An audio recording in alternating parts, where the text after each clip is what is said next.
السلام عليكم ورحمة الله وبركاته.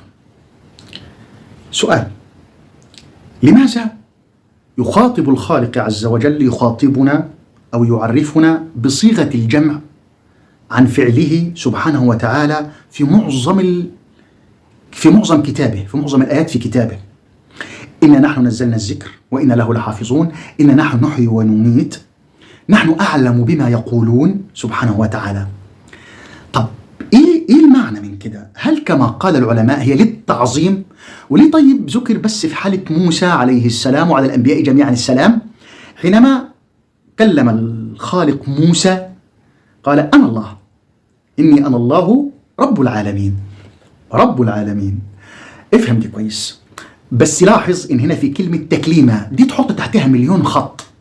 دي طريقة التواصل التي يتواصل بها الخالق مع عباده، بعض عباده، تكليمة مباشرة بدون حواجز أو فواصل. تكليمة دي تقدر تستوعبها. طب ليه الخالق ما بيقولكش أنا نزلت الذكر أو أنا أحيي وأميت سبحانه وتعالى؟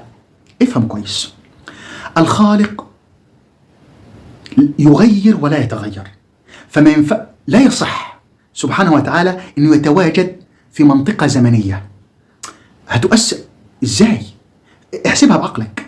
الخالق لا يتواجد في منطقة زمنية، وإن تواجد في منطقة، وطبعا هي كلمة تواجد صعبة برضو، صعبة. الخالق لا يحويه قطر مكان، ما فيش مكان يحويه إطلاقا. بس أنا بمثل لك ولله المثل الأعلى، مجرد تمثيل فقط أو تشبيه بسيط. إن تواجد الخالق في المكان يختفي الزمن. طب وإذا اختفى الزمن يختفي التكوين، هيختفي الملكوت، وده اللي هيحصل يوم القيامة. ليه السماء هتطوى وكل شيء هيتلم؟ كما بدأنا أول خلق نعيده ليهيأ مش هقول المكان، والله مش عارف أوصل لك إزاي. ليهيأ لتواجد الخالق يوم يأتي الله في ظلل من الغمام والملائكة. تلاحظ دي ظلل من الغمام، حط تحتها مليون خط، وانا كنت تحت نزلت ليها بوست. ظلل من الغمام، الظلل من الغمام غير الغمام، في الغمام بس تشقق السماء بالغمام. الغمام دي طاقة عظيمة، اما ظلل ده نور على نور. ظلل نور على نور، فيجب ان تهيئ المنطقة بنور على نور من اجل ان يتواجد الخالق. فصعب جدا حد يقول لك انا كنت في منطقة الخالق او المكان اللي متواجد فيه الخالق. صعب، ما حدش يقدر يستوعبه، ما حدش يقدر يتحمله اطلاقا. عشان كده ربنا دايما بيخاطبنا إنا نحن. ما دي رب السماوات، رب الارض، رب العالمين، رب ما بينهما، رب العرش. فقال إنا نحن نحيي ونميت. فالرب يحيي في السماء، يحيي ويميت في السماء، ودي حالة خاصة. في الارض يحيي ويميت بحالة اخرى. في كل مكان يحيي ويميت. يبقى كده إنا نحن نحيي ونميت. إنا نحن نزلنا الذكر وإنا له لحافظون. فالتنزيل متعدد في كل مكان.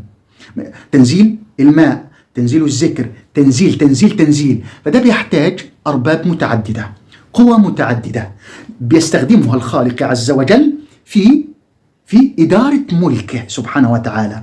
فتلك القوى وهي الأرباب، رب كلها تنتمي إلى الخالق عز وجل. وارجع لفيديو رب معنى رب وجبتها لك ومثلت لك ولله المثل الأعلى أن الخالق موجود، تخرج الأسهم هي الأرباب، تسيطر على الملك وتديره، وهو كل الأرباب دي هي الله. فالكل في واحد غير متفرق، غير الأرباب المتفرقة. دي أرباب في إله واحد. افهم دي كويس. فمعنى الجمع في كتاب الله اللي هو إنا نحن، خطاب الجمع ده مش معناه التعظيم، معناه دي حقيقة. نعم، نحن قوايا، يخاطبك قوايا سبحانه وتعالى نزلت، قوايا تحيي وتميت، قوايا تفعل، ترزقك، تفعل. اوعى تقول ما هو الخالق هو اللي فاعل ده. ايدك انت دي ولله المثل الاعلى، لو فعلت حاجة هيقولوا ايدك ولا ايدك انت نفسك اللي عملت كده، انت اللي حركتها، انت اللي عملت، ولله المثل الاعلى. لكن لان دي تحتاج لقوة بسيطة بتعملها. فالارباب دي متعددة بقواها المتعددة اللي تنتمي للخالق عز وجل. اما الخالق ما ينفعش، لا يصلح تقول أن الخالق ينزل في منطقة معينة زمنية. لا ينزل الخالق إطلاقا في منطقة زمنية معينة. إذا تواجد الخالق في منطقة يلغى الزمن. هي أصلا ما تنفعش تكون منطقة، لا مساحة ولا زمن ولا أي شيء، لأنك تقدرش تحكم. ما تقدرش تحكم، صعب إنك تحكم لأنك تجهل. هتحكم إزاي على القوة الهائلة؟ هائلة حتى هائلة ما تنفعش. قوة عقلك ده ما يستوعبهاش إطلاقا، لا تدركه الأبصار وهو يدرك الأبصار، لأن الأبصار بتدرك زمنيا، فهو خارج عن حدود الزمن. هو يغير ولا يتغير، هو مؤلف الزمن، هو صانع الزمن. يجيب لك المستقبل حاضر أو ماضي، ويجيب لك الماضي حاضر أو مستقبل، يقلب فيه كيفما يشاء سبحانه وتعالى ولا يستعصي عليه. فهمتي دي؟ فما ينفعش يقول لك الخالق إني أنا نزلته، إني أنا أحيي وأميت.